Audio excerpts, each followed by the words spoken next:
Bonjour les enfants! Lors des 3 derniers dimanches de l'Avent, nous avons vu que Jésus est venu nous apporter la paix, le pardon et l'espoir. Et aujourd'hui, avec Jérémy, nous allons vous parler d'amour. Mais non papa, t'as rien compris. Aujourd'hui, on va parler de l'amour de Dieu. Ah, pardon. Bon, ok, tu sais quoi? On recommence.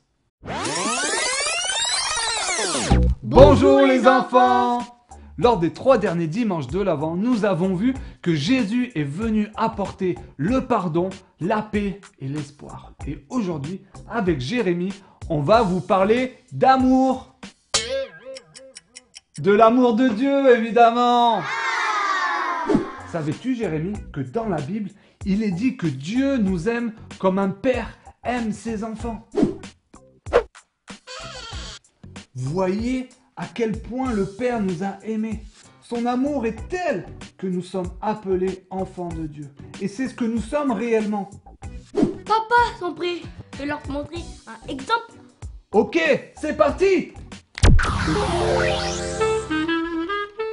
Laissez-nous vous présenter Maurice et son fils Steven. Maurice aimait tellement son fils qu'il voulait lui montrer de plein de façons différentes. En jouant au foot avec lui,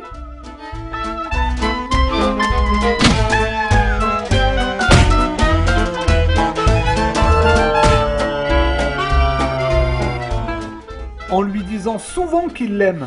Je t'aime mon fils, je t'aime, je t'aime, je t'aime. En le serrant fort dans ses bras, en lui cuisinant des bons petits plats.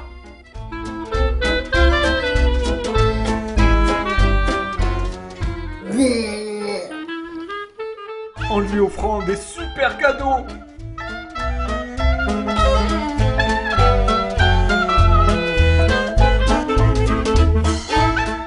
En lui chantant des belles chansons. Dans ma cabane au fond du jardin, je t'aimais, je t'aime et je t'aimerai. Et savoir que son papa l'aimait rendait Steven plein de joie. Mais tu sais papa, je crois que Dieu il nous aime encore plus que ça. Mais tu as raison, Jérémy.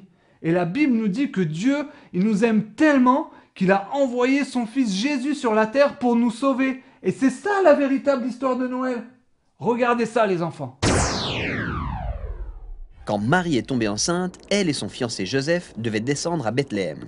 Oui, un décret sur les nouvelles taxes obligeait tout le monde au sein de l'Empire romain à aller se faire recenser dans sa ville d'origine.